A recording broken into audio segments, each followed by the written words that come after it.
Oh.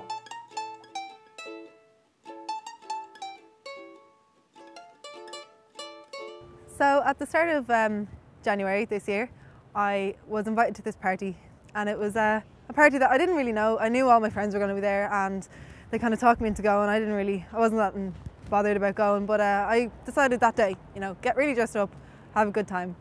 Parties are parties. So I turned up in my Barbie-esque kind of dress, and my hair was pretty black brushed and I don't know, bleach blonde at the time or something. And when when they opened the door to the house that the party was in, it was just the biggest goth, emo, rocker, whatever type of genre that party sort of people are. It was just noise. I wouldn't even call it music. There was just noise coming out. The guys there, they were just wearing black hoodies with him, whoever he is, wrote over them, and the girls there weren't wearing makeup, or if they were wearing makeup, they were wearing white makeup. And all my friends are kind of looking at me going, oh my God, Lizzie, like we warned you and stuff. And I was like, no, you didn't, what the hell? Like, I was just so embarrassed. And oh my God, I just went over in the corner and I sat down there, and that was me. That was my face, just bright red for the whole night. So my friends stayed with me for a good while, but like they knew a lot of people there and I didn't. So I just kind of was waiting, buying time to go home sort of thing. And in the middle, about an hour or two after I got there, this guy came in with the biggest mohawk I've ever seen, the biggest, well-styled, his mohawk just looked amazing, like. And he walked in and I saw him. I spent easily about half an hour just going, oh my God, looking at the back of his head, going, oh my God, that's so cool. Like, how does he do it? And then he turned around. He just caught me straight in the eye and came over and started talking to me. He was absolutely gorgeous. He was so pretty. He was just so handsome. We spent, I'd say, a good few hours talking, and I just remember thinking, like, oh my God, this guy is really nice.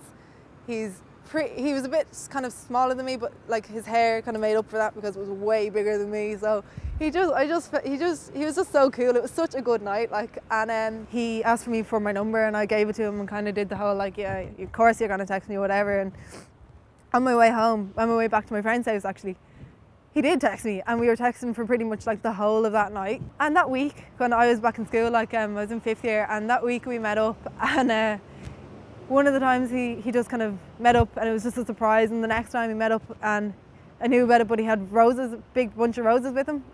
He was just such a romantic, and I was head over heels in love, like. So I started talking again. I was still talking to all the people that were at the party that I met him at, and they kind of said, like, you're texting him, you have his number, like. And I was like, oh my God, yeah, he's amazing. Oh my God, he's absolutely lovely. And acting all girly as I do. And I said, oh my God, how do you know him? Like, it turns out he used to go to their school, and I was thinking, he's only about 17, he shouldn't be finished school. And it turns out he dropped out of school because he has a collapsed lung. And if that wasn't bad enough, he kind of smoked as well. So, but I didn't care. At the time, I didn't care. He was perfect. I really liked him. He really liked me, and that was all I cared about. So it was coming into February, and he was going away on holidays, and so was I. And we figured out that he was going away on the 8th to the 13th, and I was going away from the 15th to the 18th, so that the only day we were going to see each other at all would be Valentine's Day.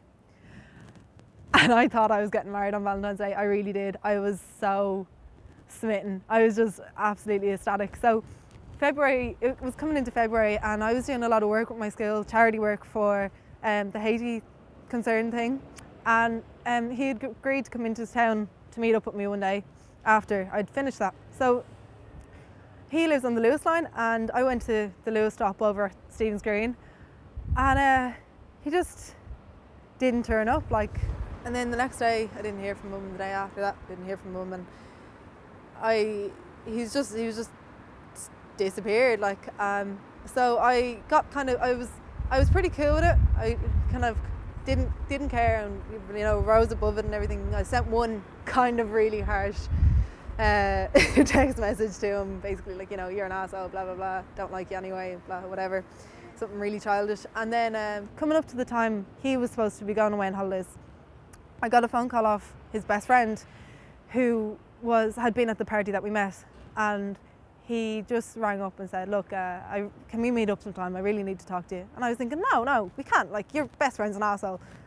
No, like, but he convinced me to meet up with him one day in town. So we did, and he came into McDonald's, and like, I've met him before, and he's a pretty kind of like light-hearted, funny enough guy, and he just looked sad. He just looked so sad. And he came up to me and he was like, Lizzie, I've got something to tell you. And suddenly I just realised, oh my God, he's in hospital. He's in hospital and it's his collapsed lung. He's really sick. Oh my God, I'm such a bitch. Like, oh, I just got so upset. I was like, uh-oh. And his friend just put his arm around me and said, he's dead. Like, dead. And I just broke down, and it was in the middle of McDonald's, and it was really embarrassing, and I just broke down. His friend walked me to my bus stop, and I went home. I was just in bits, and couldn't believe it. It was just horrible for a good week or so. And then Valentine's Day came, and I just kept my head under the covers, to be honest. I just didn't want to know anything romantic or anything lovey-dovey at all. But I went away. I was going away anyway on the 15th, and I went on holidays, and I broke my phone over in Prague because Prague is just shit for phones, and I don't know, it was a crap holiday and my phone wasn't working, and all I wanted to do was go back home. And so when I came home on the 18th, and I got my phone fixed eventually, and this text message came through from his number saying, hey, with a little kiss actually.